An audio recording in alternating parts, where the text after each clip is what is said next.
We are back with everybody's favorite Edgar Allan Poe to talk about symbols, irony, and madness today. Ooh. Is this a scary one? I don't want a scary one. You didn't read it? You're supposed to read it. Oh, yeah, I read it. Okay. Looks like we got a video for people who haven't read the story to talk about the story. So, welcome to the Codex Cantina, where I am Una. And I am Emo Crypto. If you are new to the Codex Cantina, we take a conversational approach to discussing and understanding the literature that we read. Today we are doing The Cask of Amontillado by Edgar Allan Poe. We need to talk about the pronunciation of this. Before we get there, we start off with publication information, and The Cask of Amontillado, maybe, was published in 1847, and we'll leave a link down in the description below where you can read it for free. So let's get to that enunciation before I mess up too many times. So, Amontillado, it comes from Spain, right? So I assume Spanish pronunciation, and which would say double L is ya. Yeah, well, I think that's true, but this story takes place in Italy, and although both based on Latin, I think there might be a little bit of difference to the enunciation. You are correct. When I was in Italy, I actually ordered El Pollo when I was at a restaurant, and they're like Polo. Like they corrected me at a restaurant. How rude. So, And you thought you were being all cool and fancy. You're like, I'm American who can speak some Italian. So I'm going to go with Amontillado, but now for the cask of Amontillado, a cask is basically a barrel, so we're going to be drinking barrels of wine today. Poe had a unique writing style. He almost always seems to have two characters that are at odds end with each other, and in this story is no exception. You have these two characters that are very intertwined, and it's interesting how he takes a happy ending in the reverse. He always makes sure that one of the characters is basically delving into madness, going insane. And again, in this world, we're in the psychopath's head. We don't know what a sane person thinks in a Poe world. We only live in these criminally insane people, basically. And I think that he does that on purpose because he's trying to manipulate you and make you feel bad for the bad guy until you get to the end and realize they're both kind of bad guys. And the bad guy doesn't get what he wants, even though he is successful in his plan. And this is one of the only Poe stories that the murderer gets away with it. So let's jump into plot. The narrator, Montresor, and Fortunato have a friendship, but the narrator harbors a secret hatred for Fortunato. During a drunken night at Carnival, Montresor tells Fortunato about how he thinks he has fake Amontillado wine, and Fortunato, being the wine connoisseur, will help him identify whether it is or isn't. Now, Montresor leads him down the twisted stairs of his family into the family tombs. His friend has a cough and he locks him up in a small room in his family tombs where Fortunato cries out, "Where's the Amontillado?" It's like, there's some other red bells you should be looking here, guy. As Montresor fills up the wall with bricks and mortar, his friend says it was a good joke. Montresor hears the bells on his friend's hat as he closes off the room forever. Montresor tells us, the audience member, that it was nearly 50 years ago that this occurred, and he has not heard a disturbance since then. End plot. It's not your typical Poe story. This one is very, very unique, and I really, really enjoyed it. Well, it's a very famous plot. You cannot tell me you've never seen a story where you have a hero basically chaining up, locking away their villain to basically leave them in the darkness forever. Like this is very classically leaving someone to their own madness and innocence. Yeah, I think of this usually as kind of the worst case scenario for a vampire. That's where my brain always goes, is they live forever and then they get put in their coffin and then buried undead, alive-ish, or whatever. And this is something that we see very common in modern culture, movies, TV, etc. And I think that for me, that's one thing that you definitely have to take into consideration, is this is one of those starting point stories. And although you've seen it time and time before, try to forget that and just enjoy the story. So what makes Poe a master of this, really, this gothic horror genre? I really like the usage of wine in the story because I kind of thought that it paralleled the narrator.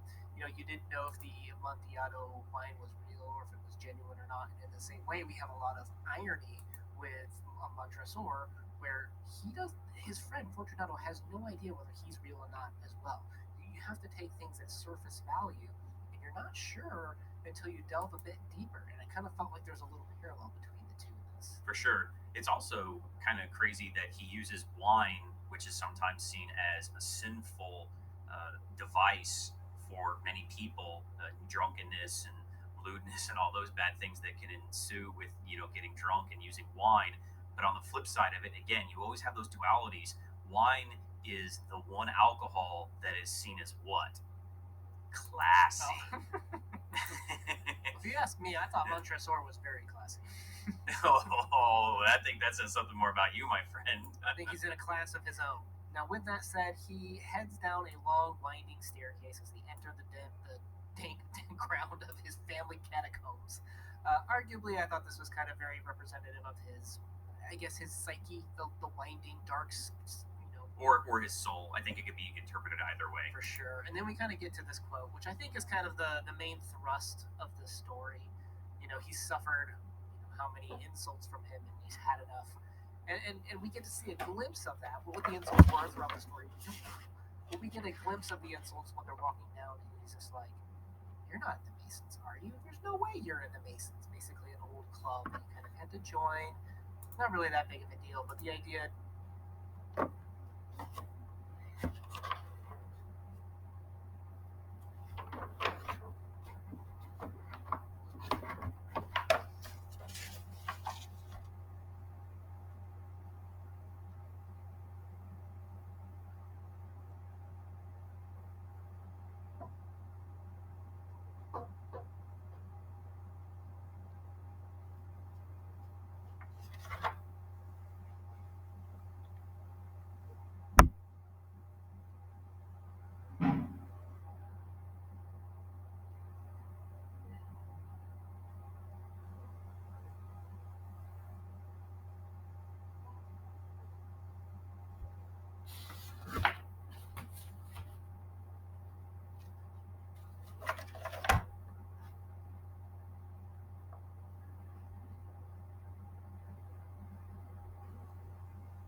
چه خوابشون داریم.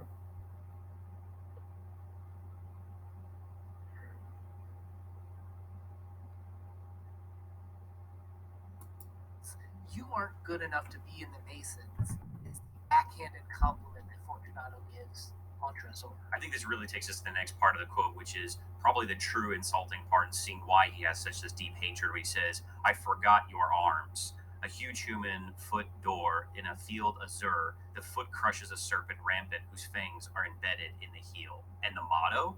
Man, I'm going to mess this up. It's a Latin phrase that means no one harasses me with impunity.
Nemo me impun lacit. No clue. But the idea is that his friend doesn't even remember what his arms are. What are arms, Crypto? In most cultures, it's going to be like your physical prowess, or going to be military gun, something like that. Or family crest, even. A lot of people used to bear that around. And here his friend doesn't even remember what it is. And you'll notice the Latin phrase, no one harasses me with impunity. And that's kind of the whole point of this story, is that his friend has dealt so many, dramatic insults. He couldn't possibly deal with any more of these insults. I gotta kill my friend, is what's going through this character's head. Yeah, it definitely says that something else is going on here besides just being a little bit insulted, because that's kind of a thing, is just, ribbing each other and, joking around, but obviously he doesn't feel that it's just joking and it's gone too far. Well, and when it comes to joking, you have to remember they were at Carnival. He was dressed as a fool, too.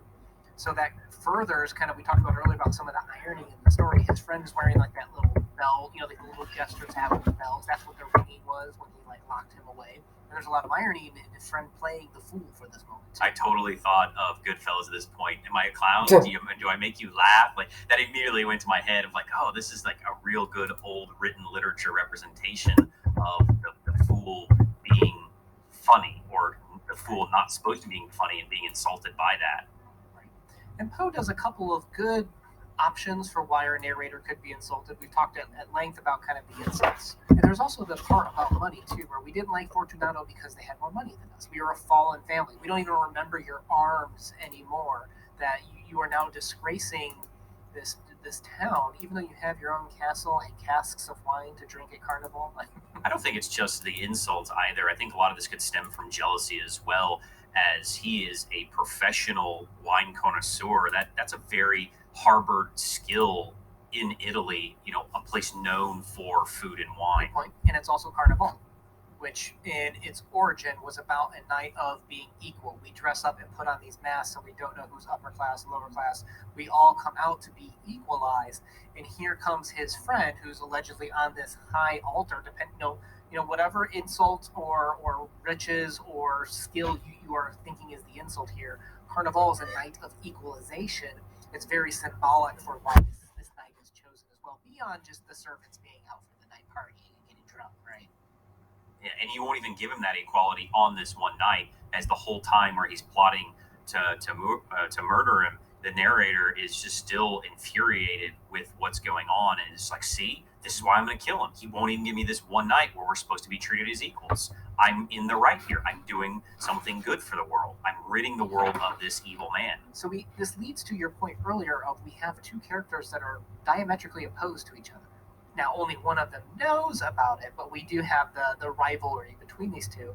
And I think that's something that we see in a lot of Edgar Allan Poe's writing, is that revenge fantasy. Like, this is leading towards the murdering someone for some purpose. And Poe, both in Telltale Heart and here, is letting the reader fill in their own reasons for that murder, even though he does give you several different somewhat viable options from a murderer standpoint, I guess. Yeah, and I love to bring it back again what you said. This is that point of irony, right? Where we as the audience are in on it, and only we and the narrator know what truly is going to happen, or potentially going to happen.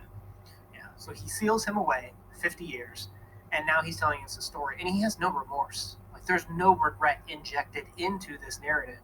That's how we can kind of pretty confidently say that this guy is a psychopath, because he doesn't feel bad about killing his friend. I also think that if this were meant to be kind of more of like a redemption story, to your points earlier when we kicked the story off, you talked about how the bad guy kind of wins here. You would almost see Charles Dickens, if he were writing the ending to this, he would have, like, when he came back 50 years later, he would have heard the jingle, and he would have started to go insane at that point in time, kind of like Telltale Heart, but there would have been some redemptive act. Instead, very clean murder, gets away with it, doesn't hear the bell anymore, bad guy wins. Does he truly win, though? Because you think about it, when Fortunato is sealed away and the narrator stops hearing him talk, he doesn't get that last little begging for his life or whining or crying. The bells just stop, and he seals in that last brick, and then nothing, and he doesn't get a satisfaction of his kill. So does he truly win? Because he seems disappointed in this. He's not remorseful. He's almost maybe prideful about it, but he loses by committing this murder with no satisfaction, I think, is how Poe is writing it. Well, and it's also the way, to your point, the way Poe wrote it, the reaction from the character being walled away while drawing. They did say that he sobered up real quick. Where's that Amontillado? A person who had sobered up would have been begging or screaming or somehow pleading to stop it, not laughing. It's just it's very stylized the way that Poe did that you start to question, did it really happen? To your point, did he imagine this? Is this in his mind and this is his cracking insanity? This all becoming a fantasy story? Because let's say you just pick a wall in your basement. I can pretend there's something behind that. That doesn't mean that there is, because no one actually went and checked 50 years later. So this could all just be a made-up fantasy revenge story, and his friend just moved away or something like that. We don't know. I 100% can support your argument with that, is that the bones that he lays in front of the wall have not been touched at all. Like, nobody's even looking for this guy or anything. And I think that kind of supports that very typical Poe story, that a lot of this could be attributed to some type of mental illness, like many of his stories, Telltale Hearts, Raven, etc. That's just kind of what he does, is he messes with you in your head about it being in their head. Guys,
that's why I told this stuff.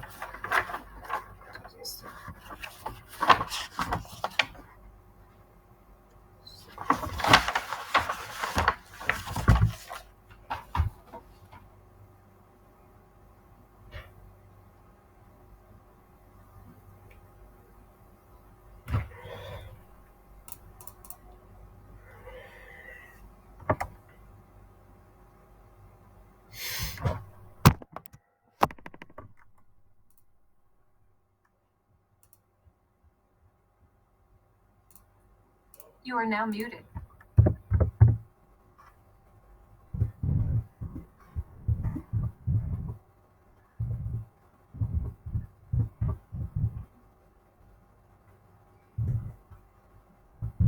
Oh, hate this.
سلام بچه ها، صبحتون بخیر. امیدوارم که خوب باشید. آره.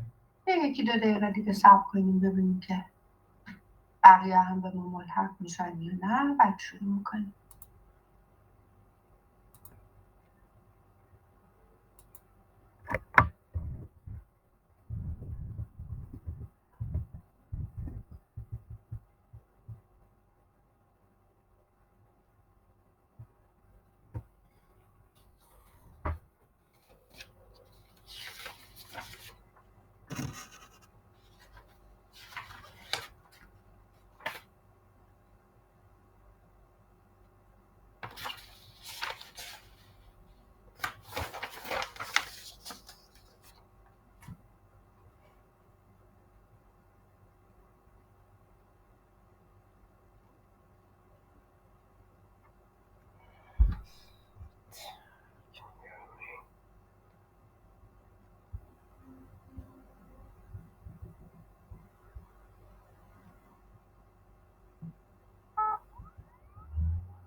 Friend.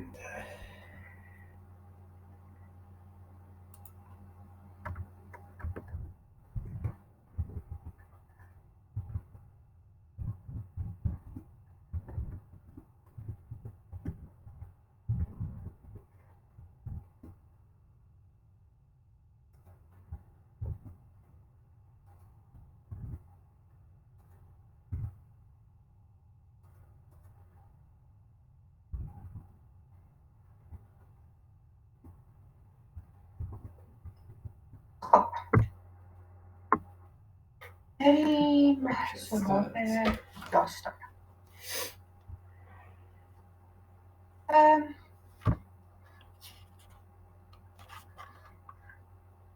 بچه در واقع این داستان توی 2 تا لول همزمان داره جلو میره. Of course it's a story about murder, but it is more than that. It is more so the story of revenge.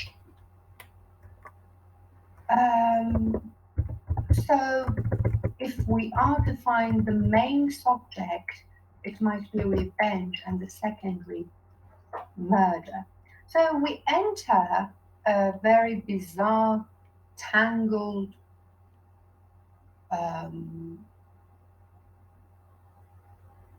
confounding world of revenge, madness, murder, the very complex mind of the narrator, and we enter the mind of the teller.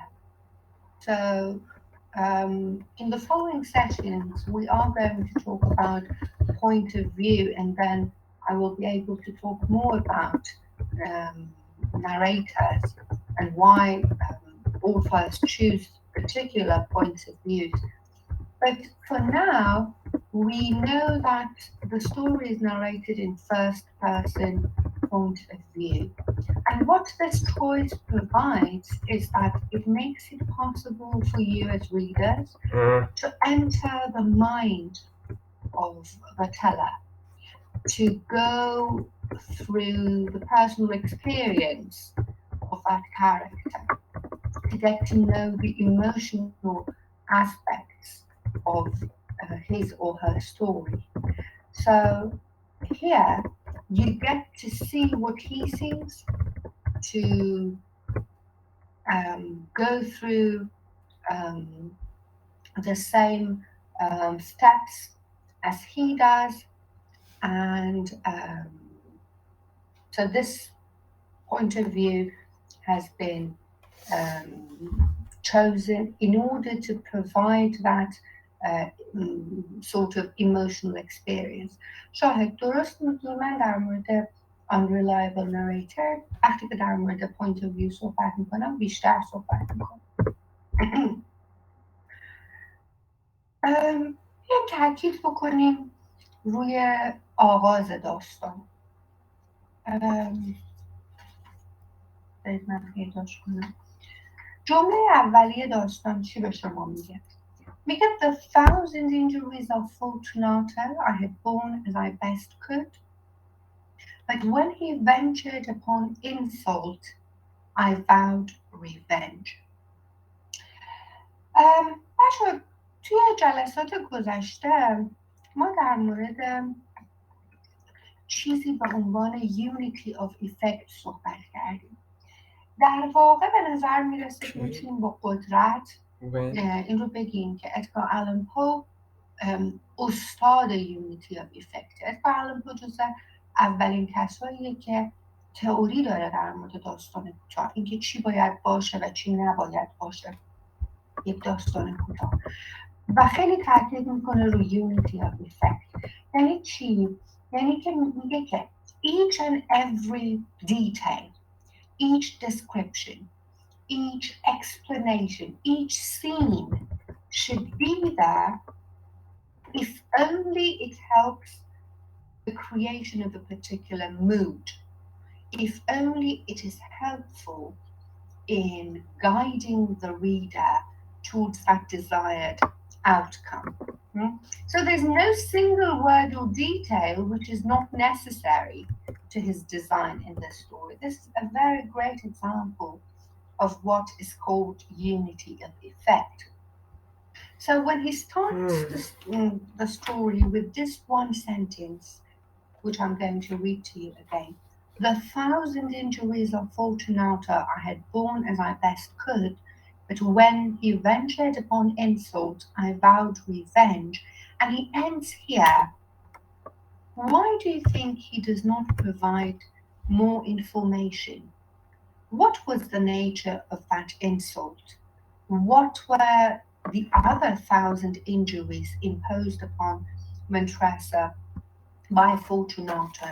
What was the nature of the relationship between these two characters? Why are we not given those pieces of information?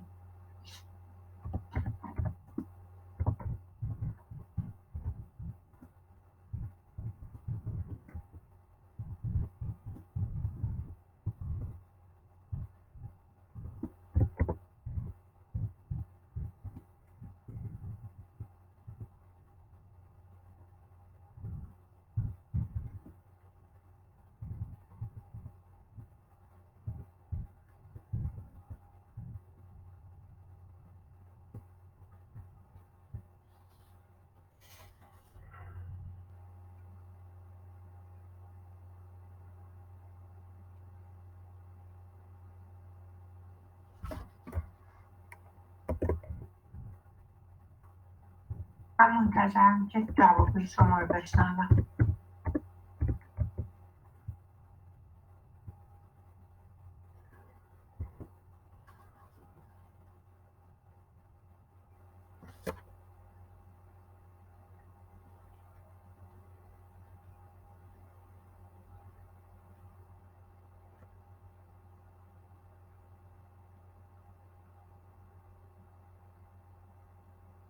مهم.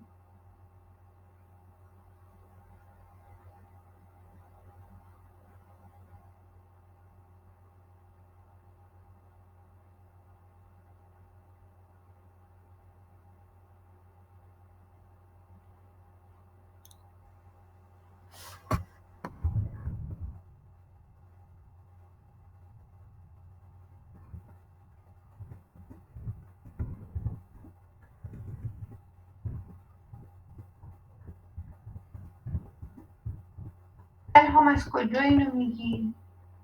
چرا اینو میگی؟ یعنی کجای داستان اینو بهت میده؟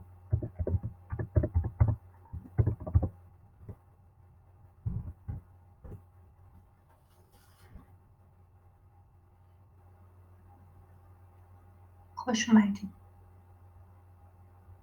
بله معلومه که میشه شاید.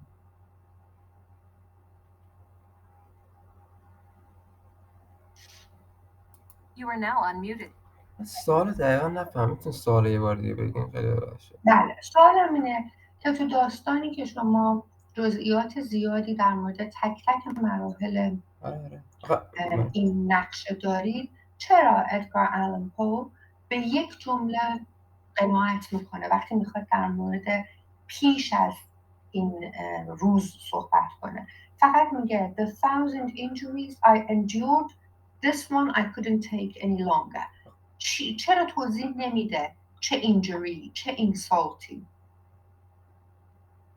از زبان خود نریتر، بعد شاید برای داستان مهم نیست، یعنی از دیدگاه اون دار میبینیم مهمترین قسمتش بکنم همون به پراود نیمه که مثلا گفت خیلی هم تکرار میکنه داستان هانر فامیلی مثلا حیثیت و اینا. در واقع شاهد و همه شما این چیزایی که نوشتید تا اینجا خوندم درست میگید. ببین داستان نمیخواد شما رو در جایگاه قضاوتگر قرار بده، یعنی در واقع نریتر نمیخواد این کار رو با شما بکنه، چون اگر به شما بگی که چه اتفاقی افتاده، این سوال برای خواننده پیش میاد که آخه مگه این انقدر بزرگ بود که تو بکشیش؟ حالا مگه چی گفته بود؟ این که سزاوار، یعنی این که در واقع مستحق مرگ نبود ها؟ گوینده اینا رو به شما نمیگه، خیلی کوتاه بهتون میگه 1000 بار تحمل کردم، این یکی رو نمیتونستم، پس تصمیمم رو گرفتم، حالا از این بعد ببین چی کار کردم. پس برای اینکه شما قراره جهان گوینده رو تجربه بکنید، اون قسمت رو کات میکنه.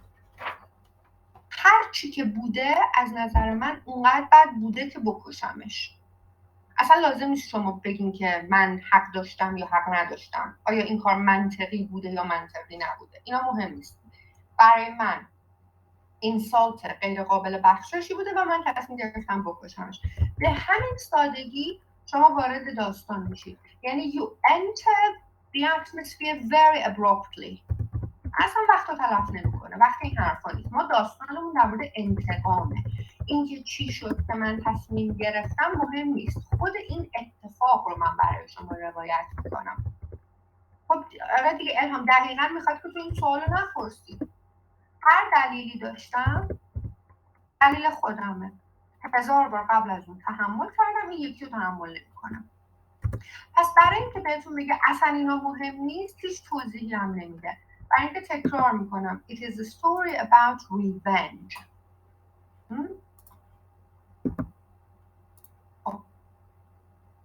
یه چیزی توی این داستان خیلی مهمه که بهش توجه بکنید. قسمت عمده داستان توی اون catacombs اتفاق میفته و the journey through the stairways.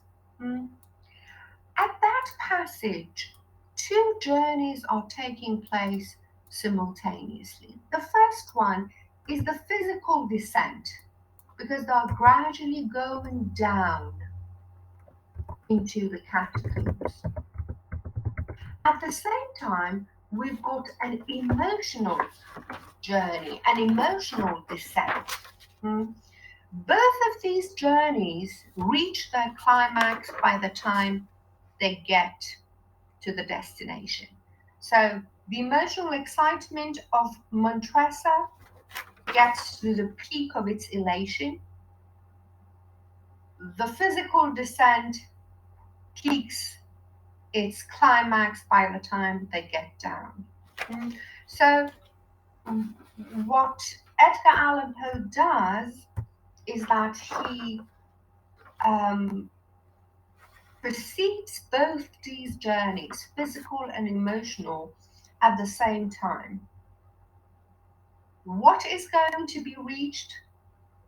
Revenge with impunity. So the deeper they go, the closer they become to the destination. No one provokes me with impunity. But I'm going to take revenge with impunity.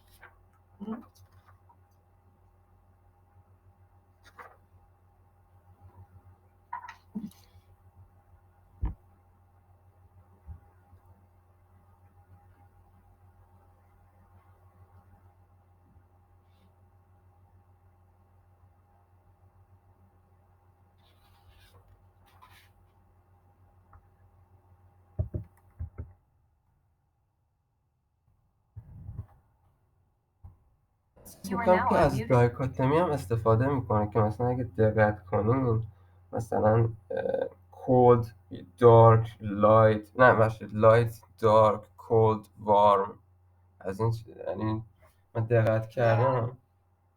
بله درست میگید. بله. بعد واژه فرند در هر حال قسمت اعظم داستان توی یکی از این قطب ها میگذره. قطب سرد و تاریک. آره دقیقا. You are now muted. خب چیزی که من میخوام بهش دقت کنید الان ستینگ داستانه. ستینگ چی بود بچه ها؟ Time and place. What is the setting here?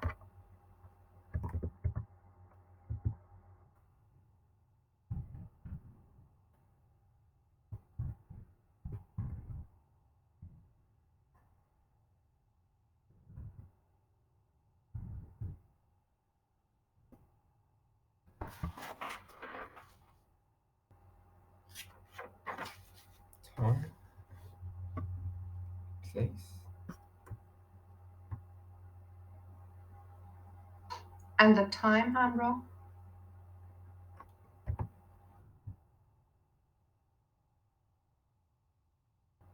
It is during a carnival. This is actually more important than the other things. So, in order to know how meticulously, how thoughtfully this plan has been plotted, Montressa tells you that the time was during the festival, the carnival. So this is a perfect time for the plan. Why? Because the craziness, the hubbub of the carnival makes no one notice these two characters' absence. And at the same time, everyone is wearing masks, so this disguises the victim and the murderer.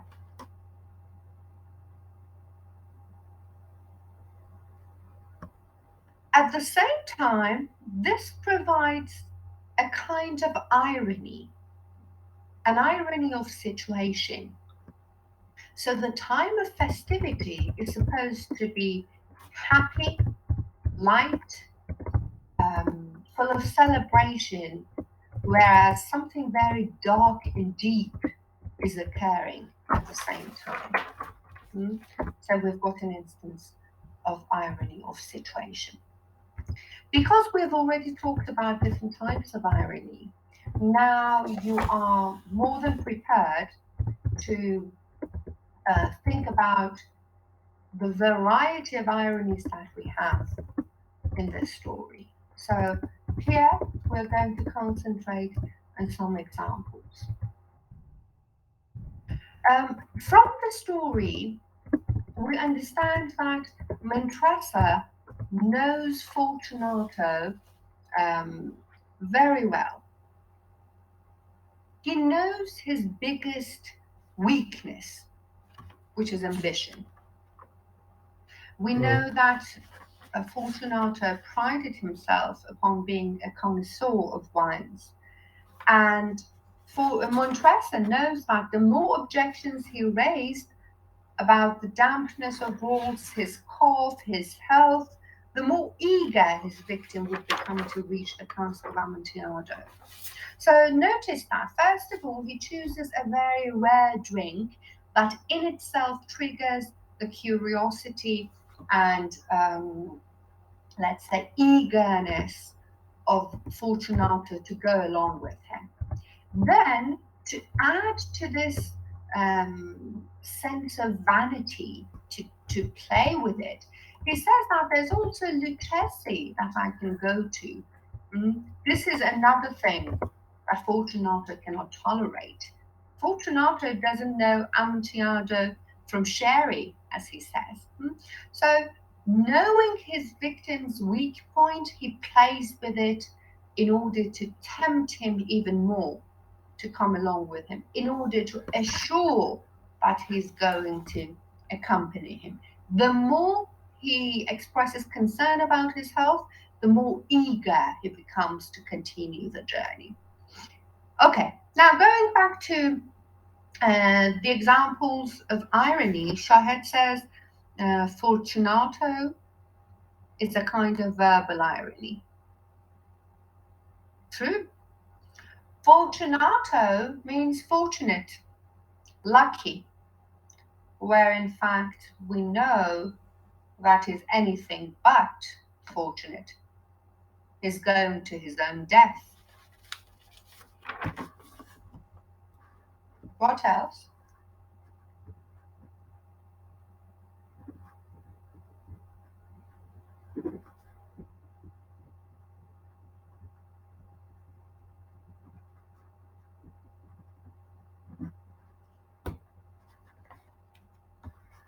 خب درصد این گزاره ناقصه، گزارت رو کامل کن. اینکه we know that the narrative hates Fortunato در همینجوری irony نیست.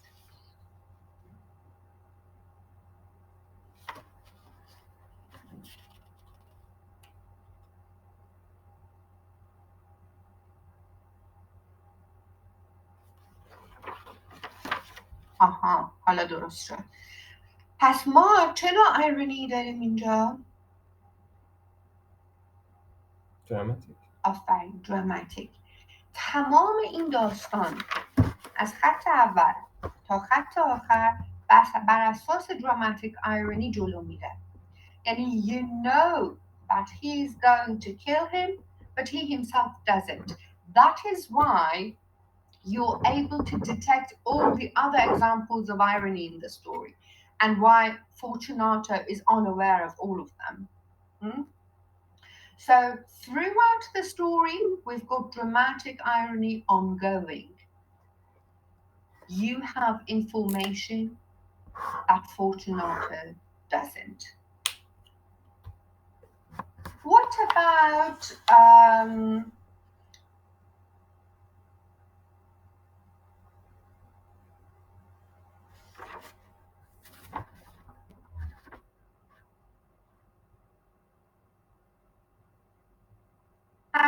این چه نوع ایرونیه؟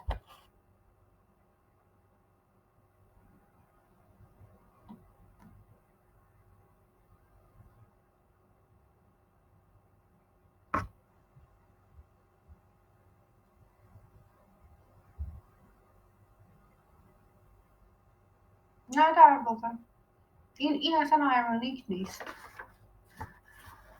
این میگه سر جاتون بمونید، میدونه که اونا نمیمونن. این اصلا ایرونیک نیست، چون وقتی اونو میگه یعنی ایرونی نداریم اصلا اینجا. در مورد اسم فورچوناتو حرف زدیم، بیایم در مورد لباسش حرف بزنیم. چه کاستیومی پوشیده فورچوناتو؟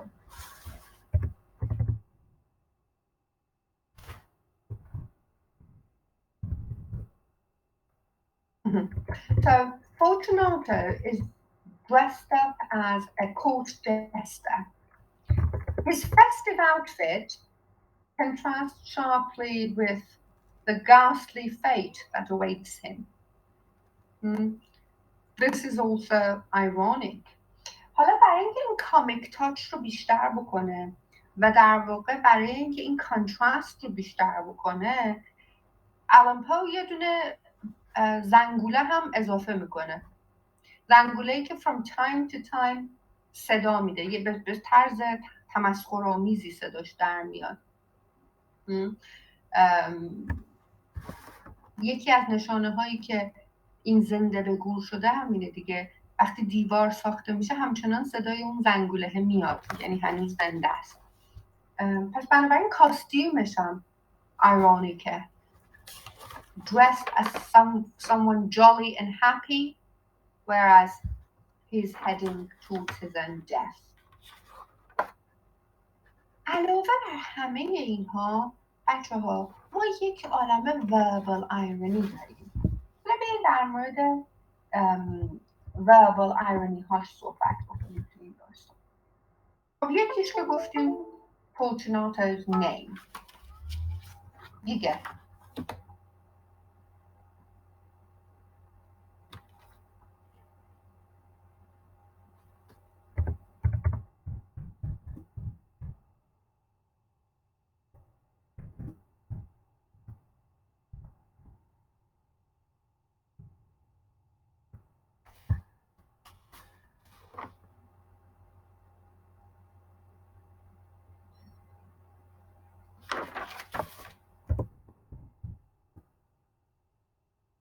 بذارید ببینم.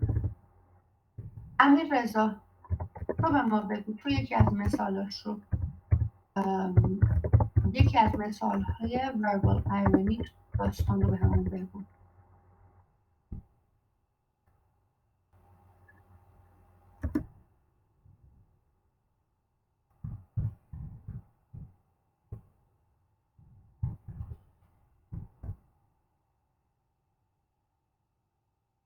برم میخونم نظراتتون. امیررضا نیستش توی کلاس.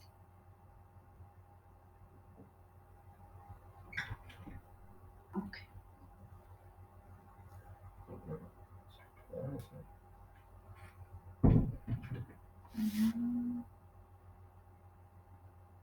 خب بیایم تمرکز کنیم رو چند تا از مهمتریناش، چون همینطور که خودتونم متوجه شدین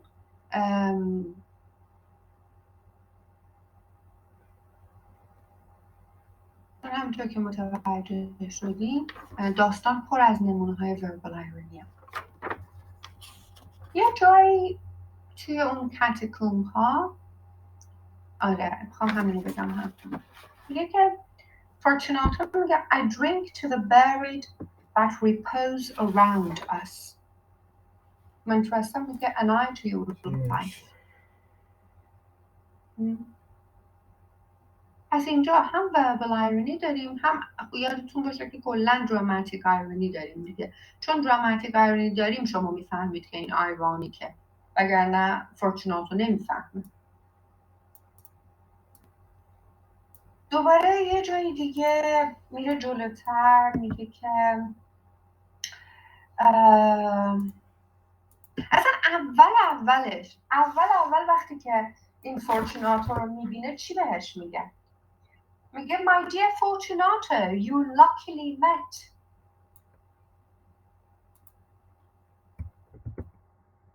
It is indeed very unlucky for Fortunato to be found there.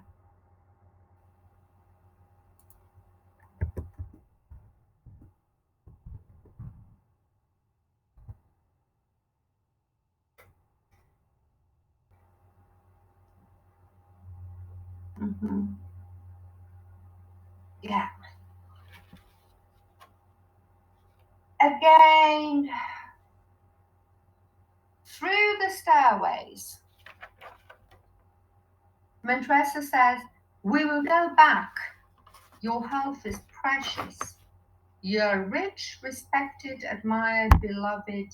You're happy, as I once was. You're a man to be missed. اینم ironic کلا. Your health is precious. Ironic, huh? You're a man to be missed. True. You're going to disappear. دوباره جلوتر فورتوناتو میگه the cough is a mere nothing. It will not kill me. I will not die of a cough. Mantressa میگه true. True.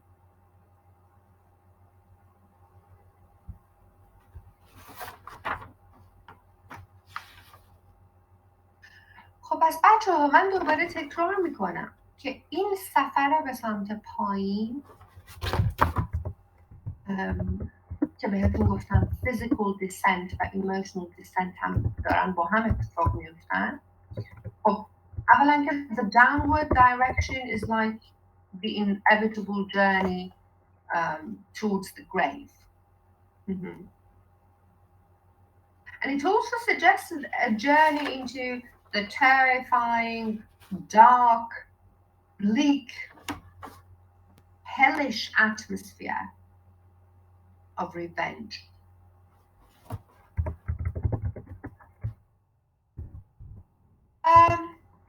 یک توی داستان که شاهد هم بهش اشاره کرد بزنید پسیجش رو پیدا کنم.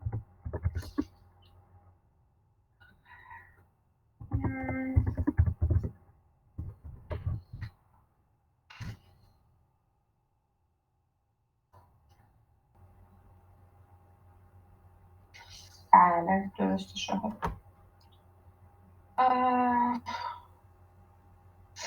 یه جایی هستش توی داستان میگه که I looked at him in surprise. He repeated the movement, a grotesque one.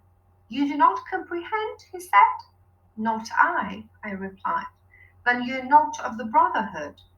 How? You're not of the Masons. Yes. Yes, I said. Yes. Yes. You? Impossible. A Mason. A Mason, I replied. Oh. Fortunato asks Mantressa whether he's a Mason, meaning a member of Freemasonry, the fraternal order of Freemasonry. Mantressa says he's indeed a Mason. However, he's using this word to mean a craftsman who builds a wall with snow, which in fact he literally is going to do. بنابراین این هم ایرونیکه. و حالا برای اینکه همه این چیزهایی که گفتیم رو جمع بکنیم تایتل داستانمون چی؟ The Cask of Amontillado.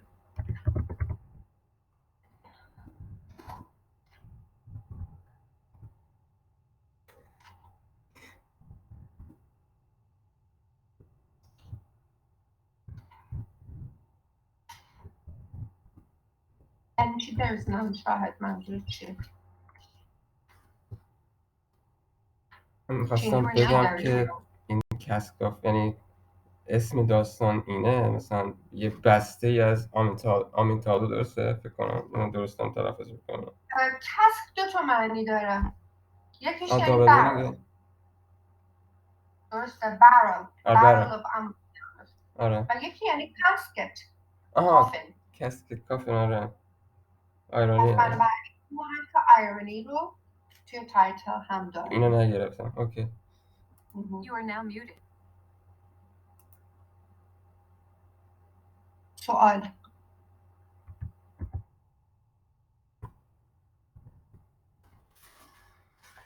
کامل.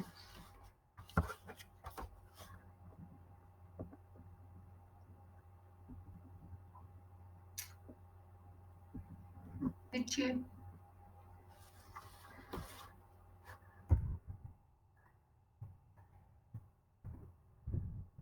خب ما در ادامه ترممون یک داستان دیگه از آلن پو خواهیم خوند به اسم The Telltale Heart. اونجا هم بیشتر در موردش صحبت خواهیم کرد. در حال آلن پو نویسنده خیلی ویژه‌ایه که در زمان خودش خیلی قدر ندید. خب زندگی خیلی نابسامانی داشت، گرفتار افیون و الکل، و در کانتکست ادبیات هم در قرن 19 اصولاً ژانر وحشت به اندازه کافی ادبی لحاظ نمی‌شد. بنابراین نویسنده هایی که توی این حوزه می نوشتن، همچنین توی میستری، توی کرایم، نویسنده های درجه 2 محسوب می شدن. بعدها با در واقع دیفاین شدن ژانرهای مختلف ادبی به این نتیجه رسیدن که ادگار آلن پو در واقع نه تنها پدر گرافیک، پدر در واقع هارر هستش، بلکه در واقع آغاز کننده ساینس فیکشن هم میتونه در نظر گرفته بشه. حالا شما های ساینس فیکشن رو تو این داستان نمیبینید، ولی داستان‌های زیادی داره که با اون ژانر مطابقت داره. خب نویسنده بسیار مهمیه، نویسنده‌ای که همونطور که بهتون گفتم در مورد اصولاً داستان کوتاه نظریه ارائه داده. همون یونیتی آف افکتی که در موردش صحبت کردم یکی از نکاتی که بسیار زیاد روش تاکید میکنه. خب ما حالا میخوایم بریم سراغ داستان همینگوی. قبل از اینکه شروع بکنیم من فکر میکنم که یه چند دقیقه کوتاهی یه تنفسی بگیریم که از این فضا دور بشیم، چون میخوایم وارد یک فضای کاملا متفاوت بشیم و بعد برمیگردیم سراغ همینگوی و جهان منحصر به فردش. پس یه چند دقیقه یه تنفس کوتاهی داشته باشین، خیلی دور نرین و برمیگردیم.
من فول ورژنش نداشتم، خیلی رو مخ داره میرم.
نمیشه نمیشه.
خب بریم سراغ 10 Indians از Ernest Hemingway.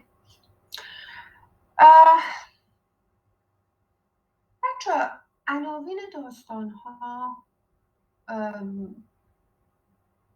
مهمه، به خاطر اینکه از بین تعداد خیلی زیادی از حق انتخاب ها نویسنده یکی رو انتخاب میکنه به دلایلی. خیلی وقتا ما داستان هایی داریم که اسمشون با اسم شخصیت اصلی داستان یکیه، مثل آنا کرنینا، مثل مادام بووری، The Adventures of Huckleberry Finn و همه این The Brothers Karamazov. Yeah, just like the previous story, the title is very important. The title is 10 Indians. In the beginning lines of the story, it is repeated 3 times that there were 9 drunken Indians along the road. So, from the very beginning, with this repetition of the number 9, you get to think about the 10th Indian, because the title promises 10 Indians. Who is the 10th Indian? You later on find her. So Prudence Mitchell becomes the 10th Indian. And again, the beginning, or let's say the beginning lines of the story become very important. And that is why Hemingway, who is also a master of economy in writing, repeats 3 times that there were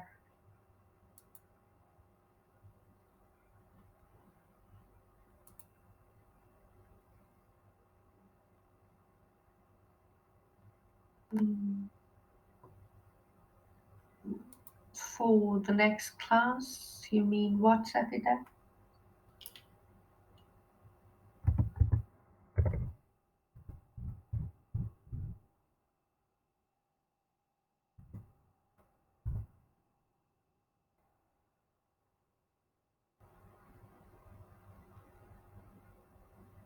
Again, I'm going to share the syllabus with you. Please do remind me before I leave the class to share the syllabus. You will have the names of the stories we will read for each sessions. So from the beginning, we're looking for the 10th Indian. So the insistence on the specific number of Indians lead us to suspect that the title is alluding to something. So here we've got an allusion to a famous counting rhyme, nursery rhyme called 10 Indians, meaning Indians. To collect your English. Let me read you some lines of that, shall we call it nursery rhyme? 10 little Indians standing in a line, one went home and then there were 9. 9 little Indians swinging on a gate, one tumbled off and then there were 8. 8 little Indians swinging on a gate, one kicked the bucket and then there were 7. 2 little Indians fooling with a gun, one shot the other and then there was 1. 1 little Indian living all alone, he got married and then there was none. So there are various versions of this song available, but anyhow, this song recounts the loss of 10 Indians one by one, the physical loss. In this story, Hemingway makes the loss a spiritual or a moral loss. So by her immoral behavior and on her unfaithfulness to Nick, Prudence becomes the 10th Indian, as unreliable, as worthless as the 9 drunken Indians pass on the road. Of course, we're talking from the point of view of white people in the story. We're not talking about personal ideologies. We're talking in the world of the story.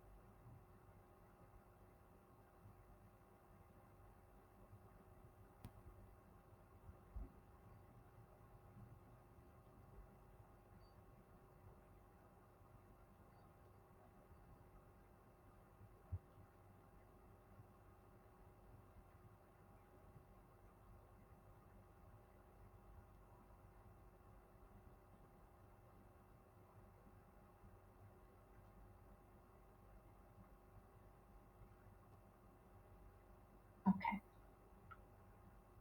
In order for Hemingway to introduce the world of the white in which the story is taking place, we have the conversations of the Garner family at the beginning of the story. So it is only through a study of these characters' view of the Indians that we can see how Nick's ideology transforms in the end as a result of his personal experience. So basically, in this story, we've got 2 occurrences, both as important. First is the degradation of Indians by the white, and then we've got Nick's disillusionment in love, which is also very important, and these 2 become very closely connected and related in the story, one leading to the other. So let's concentrate on how Joel Garner views the Indians. we see that he shows no sympathy for the Indians, nor any understanding for them.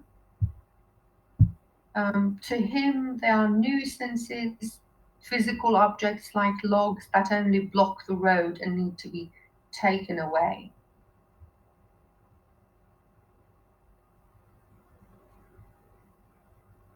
میگه که در واقع he drags the ninth Indian out of the wheel rot.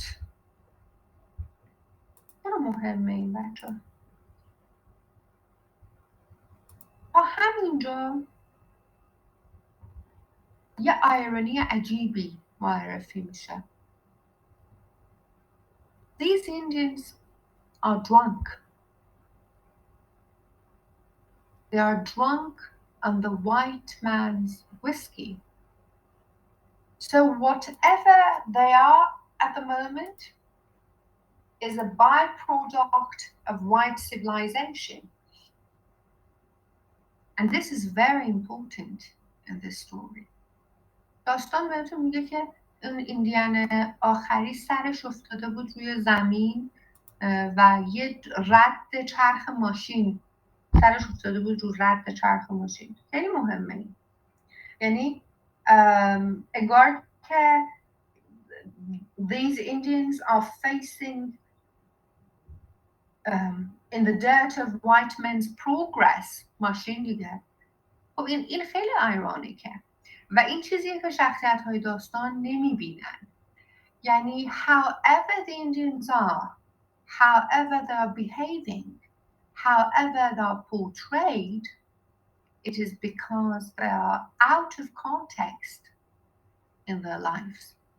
They are byproducts, consequences of white civilization, what is imposed upon them as civilization.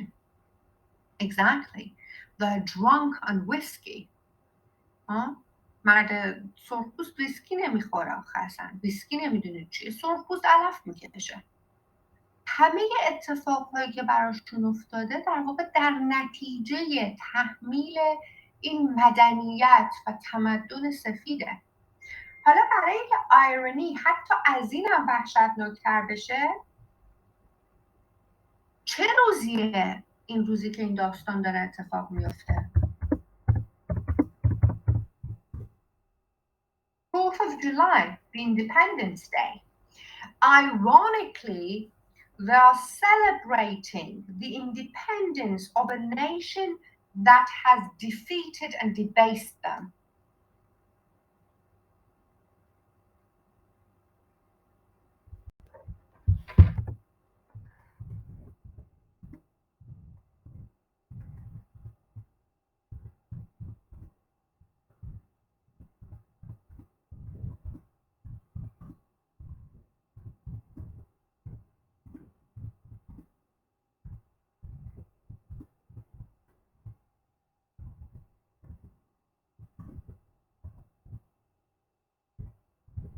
Because it's their Independence Day.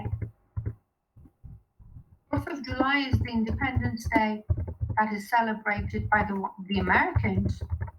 روز استقلال آمریکاست دیگه. ولی روز استقلال ملتی که استقلال اینها رو گرفتن.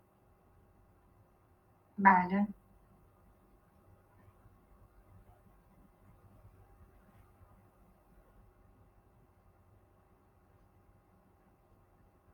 خب از این اتیتیود جو گارنر. حالا میسیز گارنر چه اتیتیودی داره که خیلی اونم مهمه. To Mrs. Garner, the Indians are so despicable, incomprehensible, that she repeatedly refers to them as them Indian. When she calls them Indian, she's actually taking away individuality from them. She's not viewing them as individuals, but as members of a despised race, a despised group.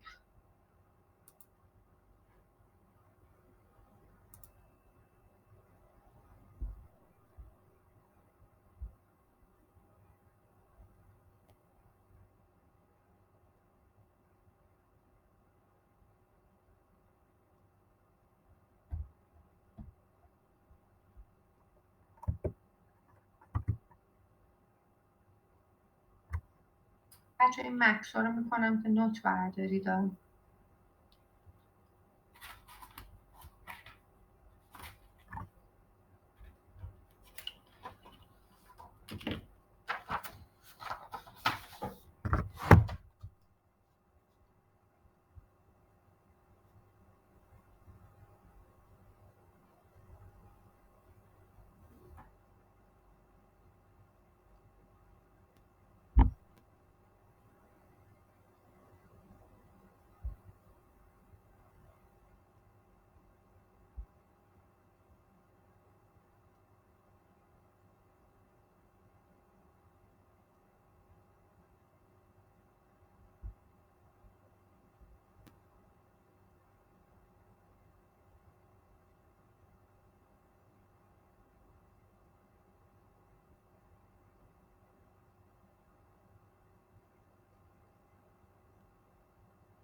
اون اتاق رو برداشت ناموسم بیا.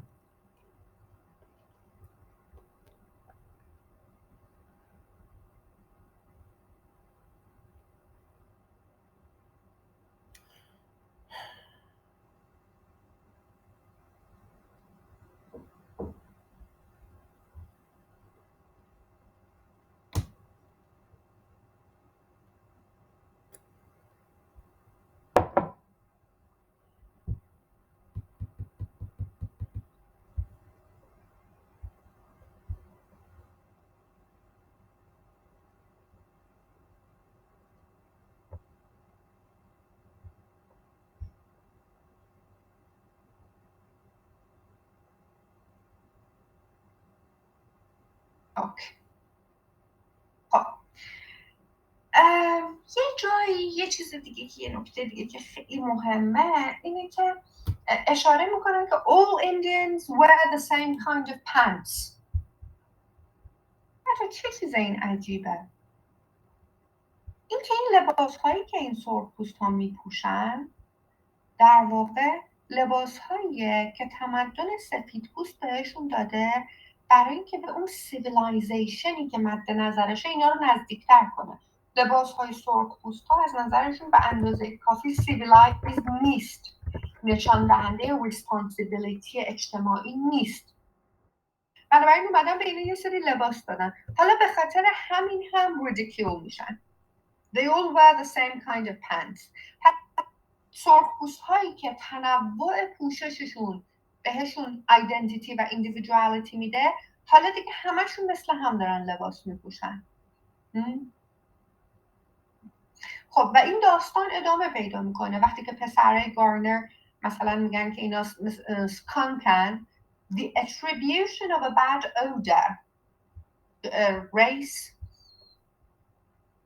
presents a sort of cruelty, presents a sort of degradation passing on from one generation to the other, because it seems that the children of this family are echoing the thoughts and interpretations of the parents.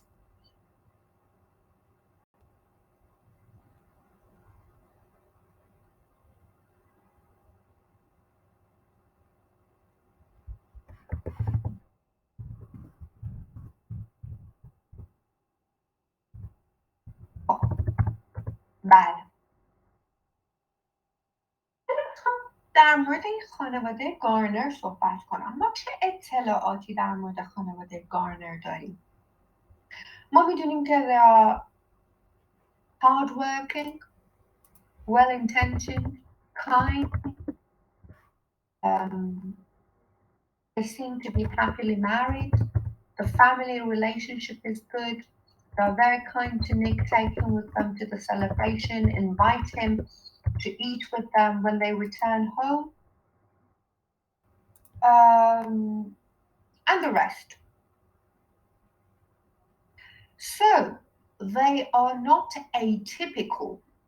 They are very typical. هیچ چیز عجیبی به شما نمیده که بگه این یک خانواده به خصوصیه که یه همچین نگاهی داره. اینها یک خانواده خیلی تیپیکال هستن.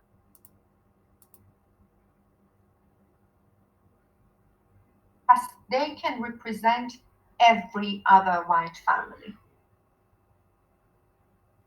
خب چیزی که در ابتدای داستان به چشم میاد، یادتون باشه که بهتون گفتم این داستان در واقع یک نوع emotional journey برای نیک هم هست دیگه.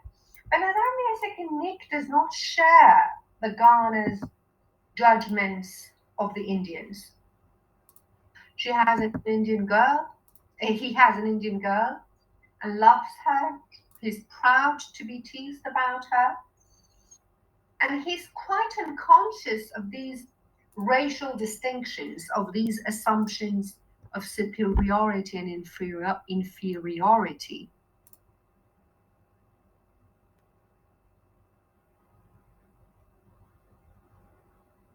Yes, Shahid. So this difference of viewpoint present in Nick is going to be changed by the end of the story. He is untouched by the ideology of those around, is still very young, and because he has an Indian girl, because he does not share these ideologies, we can guess that he comes from a different family. And that is when we enter the household of Nix. We understand that Nick does not have a mother, that he comes from a very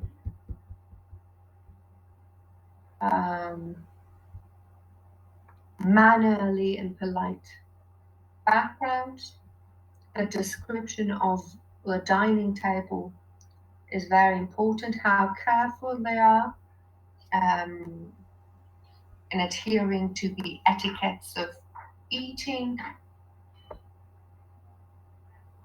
A father who's understanding, who knows that when Nick is asking question after the other, he knows that the answers are going to hurt him, but still he does not lie, is very careful into answering the questions that are going to lead towards the understanding of the situation.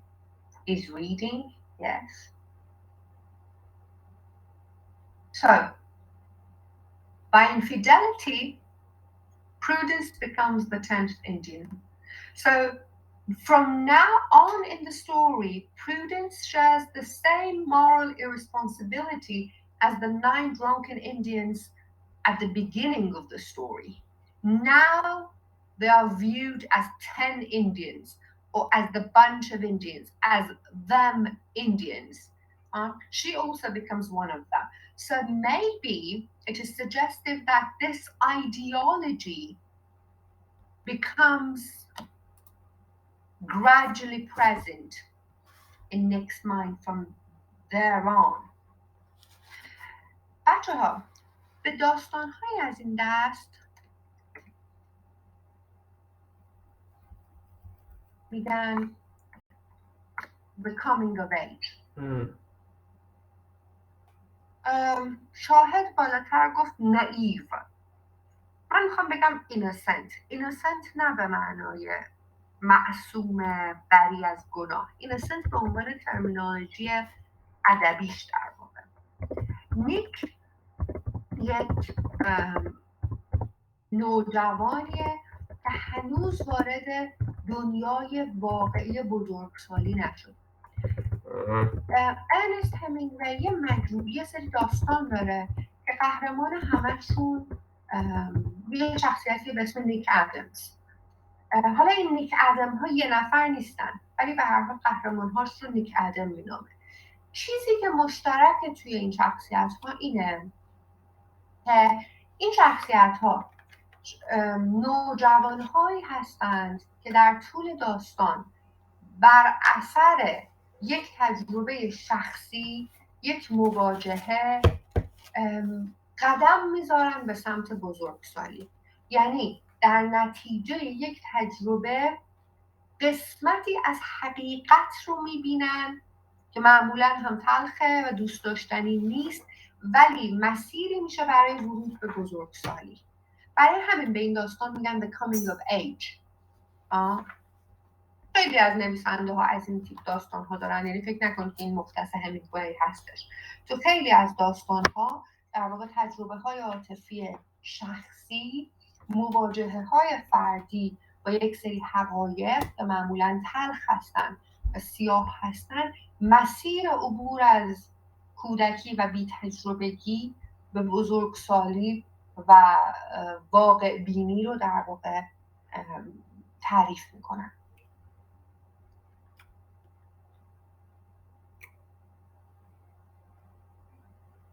So, in a sense, this 4th of July is not only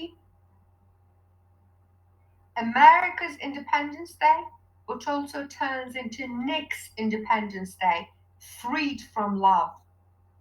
Because you see that when he wakes up, he was awake a long time before he remembered that his heart was broken. So this shows that the process of adjustment and resilience has already started.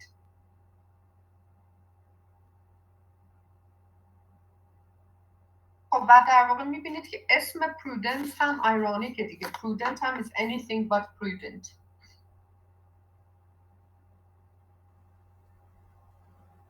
حالا ما در داستان بعدی همینگوی که همزمان میشه با زمانی که ما در مورد point of view صحبت میکنیم، در مورد point of view خاصی که همینگوی در آثارش استفاده میکنه هم بیشتر صحبت میکنیم و اینکه این در واقع این نحوه روایت چیزیه که در همینگوی منحصر به فرده، در واقع یه سبکیه که یه سبکیه که همینگوی مبدعش هستش.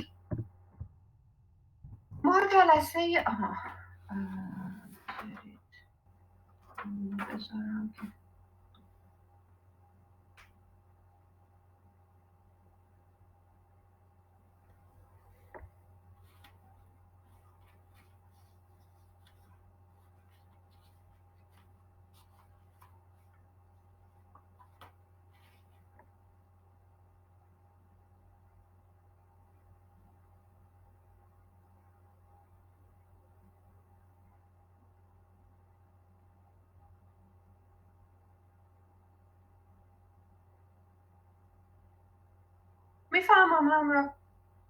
میفهمم. به هر حال سلیقه های مختلفی توی ادبیات وجود داره دیگه. مسئله که این داستان های کامینگ آف ایج دارن این نیست که باهاش چی کار میکنن، اینه که در واقع چشمشون به جهانی باز میشه که تا قبل از اون نسبت بهش آگاه نبودن. یعنی مثلا حقیقت مرگ رو میبینن، حقیقت خیانت رو میبینن، حقیقت ترس رو در انسان ها میبینن.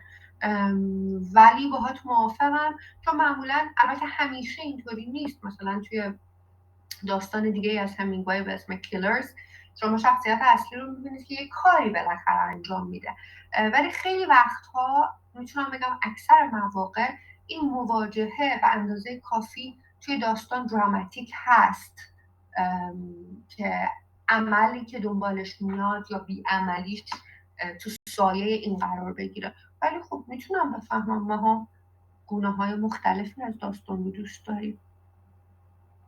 ما جلسه آینده دوباره کلاسمون 2 بخش خواهد داشت. در بخش اول من در مورد کاراکترایزیشن یکم با شما صحبت میکنم و بعد تمرکزمون رو میذاریم روی مس بریل، داستانی از کاترین مانسفیلد که اون هم بسیار نویسنده مهمیه در پردازش صحنه ها، در پردازش حسی بو، رنگ، صدا و همه اینها. بسیار نویسنده مهمیه. بفرمایید. بخش این شورت استوریه که من میگیرم یا من ناقصه یا من خوب نمیگرم. اون لینکی که فرستادیم برای اون سایت اینا هم حاویشه، درسته؟ یعنی این من داستان نمیدونم، من فقط اونو چک کردم. شما آخه یه سری چیزا گفتین توی داستان همین مال الپو، من گشتم نبود و خیلی آکورد بود. یعنی نمیفهمم، یعنی یه قسمت‌هایی از این داستان توی اون متنی که من براتون فرستادم نبود؟ نه، اونی که خودم دانلود کردم داستانه. من نمیدونم که تو چی رو دانلود کردی، مال الپو. ولی آره، من میخواستم بپرسم که مثلا اون سایتی که اون آخه دارم من لینکش. همینجوری گوگل میکنم، بیا الان آخه من آوردم. این میسپری، الان این میسپری کامل. اوکی باشه. و یه سوال دیگه باش، اون ریفرنس هایی که به واین میکنه مثلا یه جورایی حالت رزورکشن نیست، چون یه جورایی دفن میشه فورشناتو، ولی مثلا توی احساس میکنم یه ریفرنس هایی داشت. آخه ادگار الان پو از این کارو میکنه رفرنس چی آخه؟ به مثلا منظورت از جیسس، رفرنس به چیه؟ مسیح که بردن واینه، بعد اونم واینه. شاید من خیلی ببین، ریدینگ تو اینا بتونم. اینا به خوانش تو بستگی داره. من شخصا به عنوان خواننده I don't read more than necessary into things. اصلا این ژانری نیستش که من اصلا دنبال رفرنس های انقدر گنده مذهبی بگردم توش. بنابراین من اون خوانش رو ندارم ازش، اصلا ندارم. اوکی. You are now muted. خیلی خوب، من دیگه با شما کار ندارم بچه ها. اگر که سوالی ندارید که نکته نیست، ازتون خداحافظی میکنم. جلسه بعد میبینم.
whatever.